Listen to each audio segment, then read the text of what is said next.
ako kasi sir, ngayon ko lang siya na nung along the way na ako nag-YouTube, tsaka ko lang naaral yung mga tips na to. Pero nung nag-uumpisa ako, hindi ko siya masyadong napansin.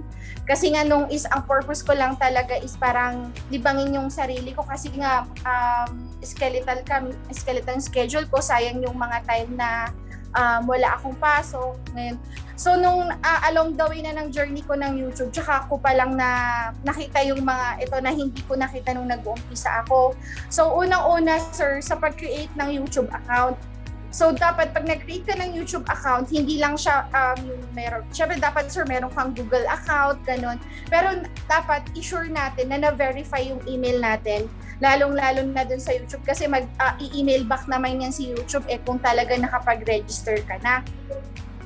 And then dapat yung sa YouTube account mo sir is aralin mo rin kung paano gumawa ng banner para mas maganda din yung itsura. Parang Facebook din yan or Friendster before na meron kang cover photo, profile photo, ganun, para maganda lang siyang tingnan. And then next is yun na sir, yung ano ba yung purpose mo sa paggawa mo ng YouTube account. So yun na po sir, dito na papasok yung content natin. So yung content natin to, dapat number one is hindi ako doon ko nalaman na hindi pala yung mga personal content, yung sarili mo, anong everyday mong ginagawa. Kasi nga, hindi naman po ako celebrity, parang small YouTuber lang naman ako. So kailangan kong gumawa ng ibang mga content na pangmasa or pwedeng panoorin ng lahat. And then, yun, or pwedeng yung expertise mo. Parang sa akin, sir, nung una kasi, sir, puro ako mga personal YouTube, yung mga personal content ko, ganon.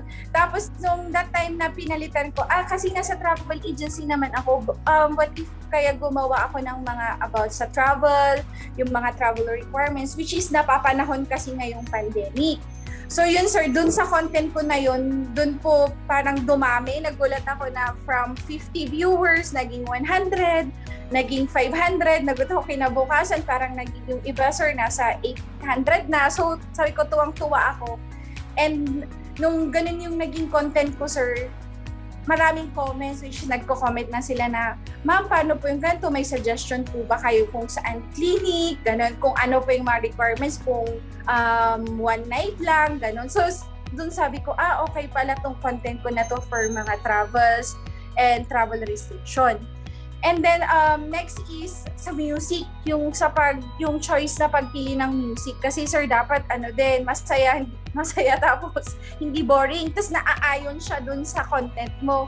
And then dapat maging aware tayo sa copyright kasi nung una sir, syempre hindi ko naman po alam na may mga copyright na ganyan, tapos tsaka ko lang siya naaral. So ayun, dapat siguraduhin natin kasi syempre yung mga music background, kung hindi naman tayong original na gumawa, so kailangan natin mag-credits kung saan nanggaling yung music na yan para hindi tayo ma-copyright. Kasi kapag nagsisimula ka pa lang at hindi ka monetize, hindi masyadong napapansin ni YouTube yan na kahit may copyright ka. Pero once kasi na-approve ka na for monetize, doon na lalabas lahat yung mga copyright claim nyo. Pero okay lang naman sir sa music. Wag lang yung mag-reuse ka ng content na walang credits. Yun po talaga yung parang copyright strike na sinasabi nila. Yun po yung wag iiwasan natin kapag monetize na tayo.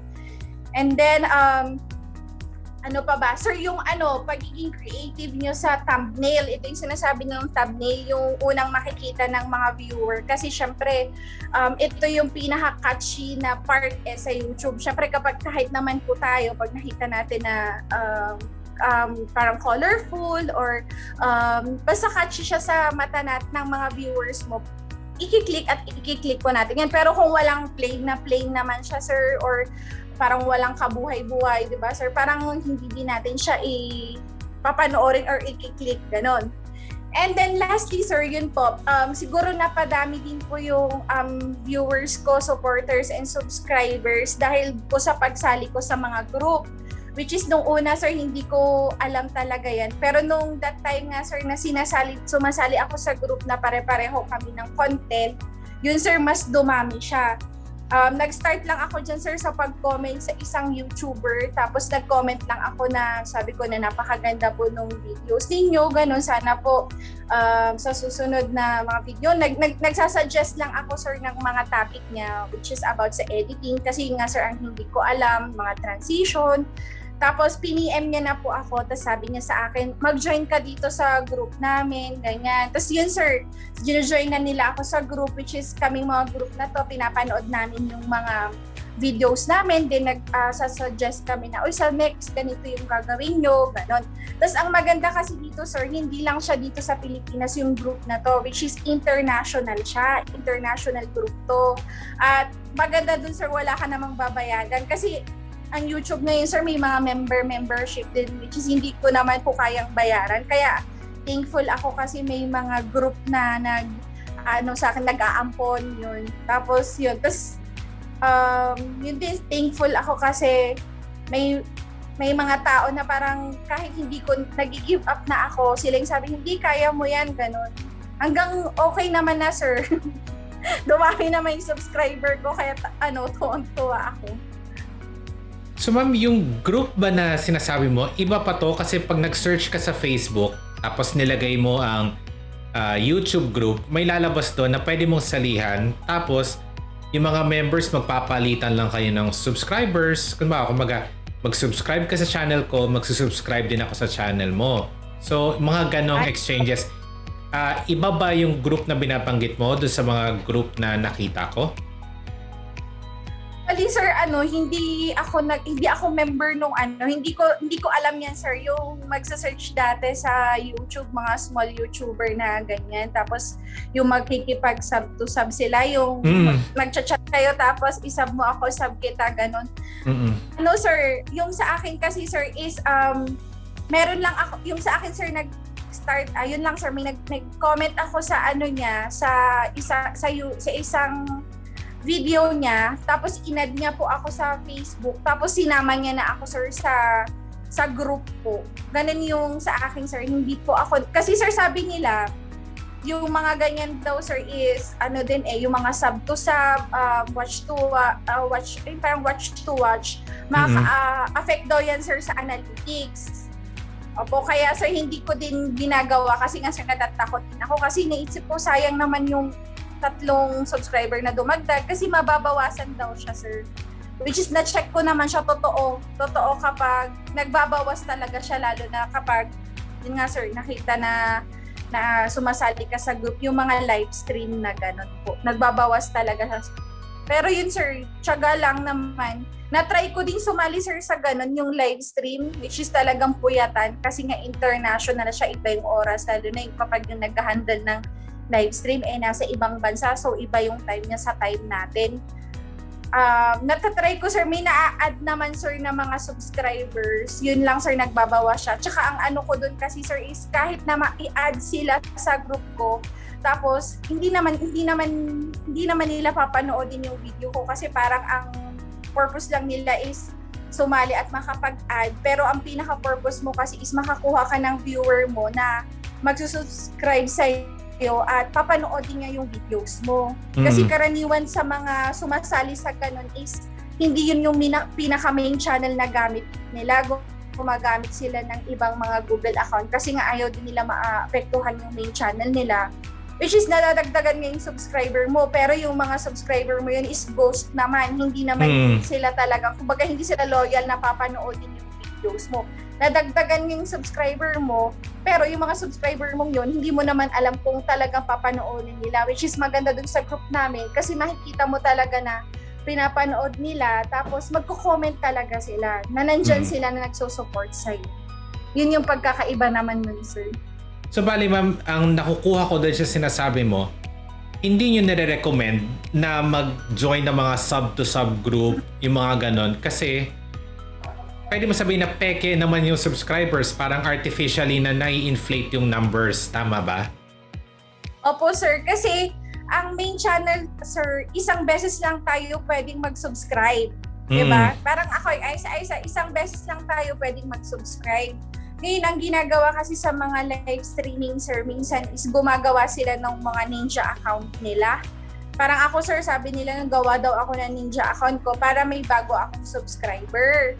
Parang gano'n, pwede ko daw yun isubscribe sa sarili ko para madagdagan yung subscriber ko. So sa akin naman kasi, sir, kung may bago kang subscriber tapos ghost nga siya, Ninja account siya, madadagdagan ka talaga ng subscriber, sir. Pero ang pinaka-purpose mo kasi bakit ka gumawa ng YouTube is para may viewer ka, para may makatulong ka, or yun nga, sir, pag nagkaroon ka ng subscriber, panoorin niya yung YouTube mo, hindi lang siya mag-click and subscribe sa'yo, kundi i-follow ka niya hanggang every time may new updates ka. Pero kung Ninja account naman yung gamit mo, after mo mag-subscribe, wala na, tapos na, sir, diba? So, in short, parang ano ang mabibigay mo sa community or sa viewers mo kaya ka papanoorin, hindi dahil may duplicate or Ninja accounts? Yeah, opo, sir. Kasi yung iba, nakikita ko ang dami nga nilang subscriber, 10,000, 2,000, ganun. Tapos may panood din akong isang YouTube creator na sinasabi niya na, yun nga, sir, doon ko nakita sa kanya na sabi niya, aanhin mo yung maraming subscribers kung hindi naman nila pinapanood yung videos mo. So, kailangan mo, subscriber, na mapapanoorin yung videos mo, lahat ng videos mo at updates mo, parang naka-follow siya sa'yo. Okay. Which is, ibig sabihin, interested siya doon or gusto niya yung channel mo. So, ma'am, final question. Nagsusulat or gumagawa ka ba ng script mo bago ka gumawa ng mga videos mo? At kung gumagawa ka ng script mo, ano ang tip na may bibigay mo sa paggawa ng script? Apo. Yun, sir, mahalaga kasi yung ako, sir, honestly, dahil sa mga travels ko, opo, sir, may ginagawa po akong script or sir, parang sequence kung ano yung una kong i-video, ganon. Nasa isip ko na, sir, kung ano yung pang-intro ko na video, ano yung pang-outro, pang-ending, ganon, pang-thumbnail, ganon. Kasi maganda din kasi, sir, na meron kang online script or nakahanda na script, ganon, para maging organized po yung kalalabasan ng video nyo. Kasi nung una, sir, ganyan din ako, wala rin akong pakialam, importante may video lang akong ma-upload kasi nga, sir, every time kailangan may ma-upload tayo na video. So magulo siya. Kaya mas maganda kung may sinusunod kang online summary ng mga videos mo or mga sasabihin mo para yung pagiging organized ng video at saka mas madaling maintindihan ng viewers po. So, hello guys! Once again, huwag niyo pong kalimutang mag-subscribe. Hanapin niyo lang po ang aking channel, Aiza. Kung gusto niyo pong matuto ng iba't ibang travel tips, travel requirements na napapanahon ngayon. And then, hindi lang po dyan, marami pa akong mga travel destination, tourist destination, lifestyle food, lahat na po na pwede kong i-share sa inyo. And then guys, huwag niyo din pong kakalimutang mag-subscribe sa ating kaibigan, ang F-Stop Multimedia ni Sir Prob Reyes. Bali, ang mga ito is matutunan natin iba't ibang tutorials, mga interesting topics na mga tutorials. So abangan niyo na lang, hanapin niyo po sa YouTube ang F-Stop Multimedia. See you! Thank you so much!